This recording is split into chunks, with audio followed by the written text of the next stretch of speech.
Magandang araw. Kamusta lahat? Gumawa tayo ng masarap na putahe.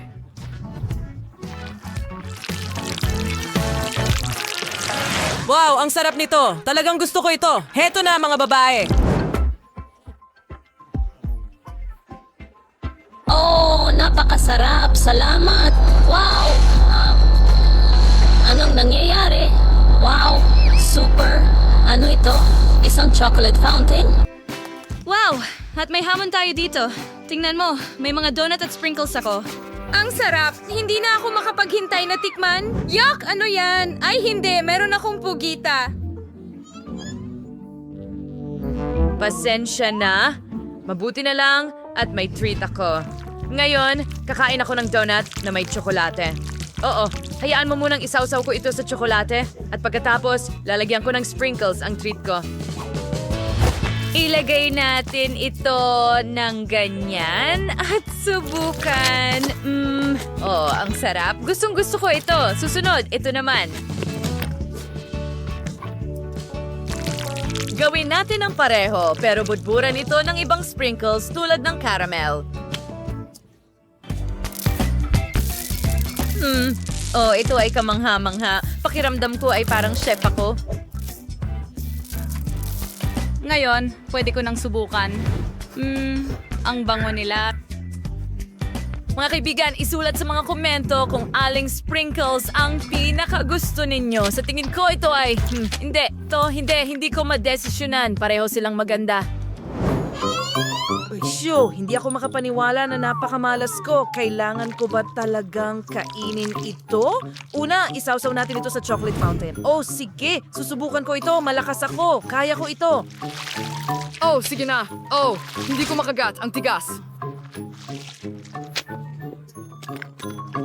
Oh, kailangan ko ng mas maraming tsokolate. Well, ano ang meron ka dyan? Sa tingin ko sapat na yan. Hayaan mo akong magpatuloy. Oh, hindi. Mabel, isa ka bang halimaw? Oh, at ang huling galamay. Naku, parang masusuka ako. Oh, nagawa ko. Oh, Jess. Nahimatay siya. Ayos lang yan. Ibabalik ko siya sa kanyang ulirat. Hoy, Jess! Lumapit ka sa akin. Ay, hindi. Lumaki ito. Teka, ano yan? Hindi sila totoo? Ano ang ginawa mo?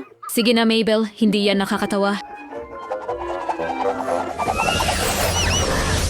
Wow! Wow! Nandito pa rin ang chocolate fountain at may dala akong Oreos. Oo. At may dala akong pinakamainit na nachos sa mundo. Ayoko kainin yan. Well, malas ka, Jess, pero kailangan mo pa ring subukan. Kadiri, sige na nga, gagawin ko. Hindi ko man lang mabuksan ang pakete. Halika na. Hindi ko mabuksan ang pakete. Ano ang gagawin ko? Huwag kang mag-alala. Tutulungan kita dyan. Kita mo? Madali lang. Kaya huwag kang mag-alinlangan at subukan mo. Okay. Salamat, Ew. Sa tingin ko, sana mapalambot ng tsokolate ang lasa. Tikman natin. Medyo masarap nga, sa totoo lang. Pwede tayong magkaroon ng buong piraso. Oops, masyado akong nagmadali sa paghusga. Ay, hindi. Kailangan natin siyang iligtas. Ilagay muna natin ang tsokolate sa balde at pagkatapos, papatayin ko ang apoy gamit ang kahanga-hangang pink. Masarap na tsokolate. Halika na, Jess. Tutulungan kita ngayon. Huwag kang mag-alala at...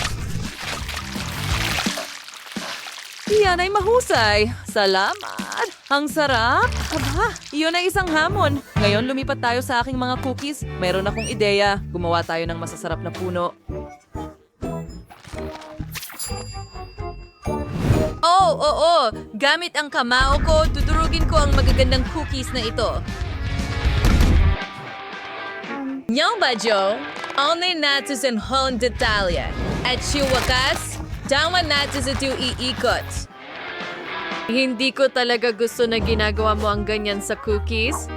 Mugi, tiro chiyaning saks nugo. Ibubuhos ko ang mga cookies na dot sa mga hulmahan at tatakpan ng tsokolate. Pagkatapos, lalagyan ko ng mga stick at ilalagay sa freezer. Isasara natin ang ref at maghihintay ng kaunti.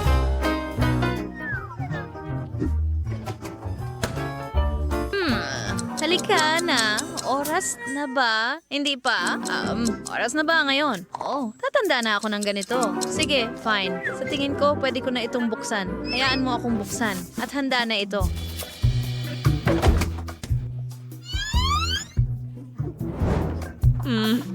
Ngayon, pwede ko nang tikman ang aking chocolate Oreo ice cream. Hindi na ako makapaghintay.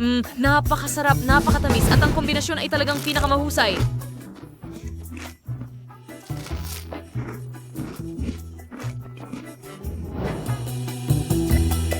Oh, isa na lang ba ang natitira? Oh, sige. Ang magagandang bagay ay hindi nagtatagal magpakailanman. Naku, Mabel, nagyelo ka. Kailangan kitang i-defrost. Sa tingin ko, iisa lang ang paraan. Kailangan kong subukan ng isa pang chip at apoy. Mga paborito! Bakit ang init? Parang nasusunog ako sa loob.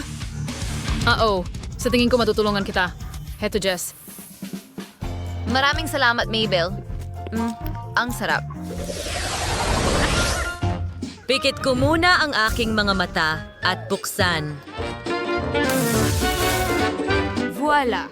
Hintay ano? Meron ba akong niyog? Pwede ko na bang buksan ito ngayon? Hintay ano? Itlog? Isa pa. Wow, may tsokolating itlog ako. Siguro isa pa?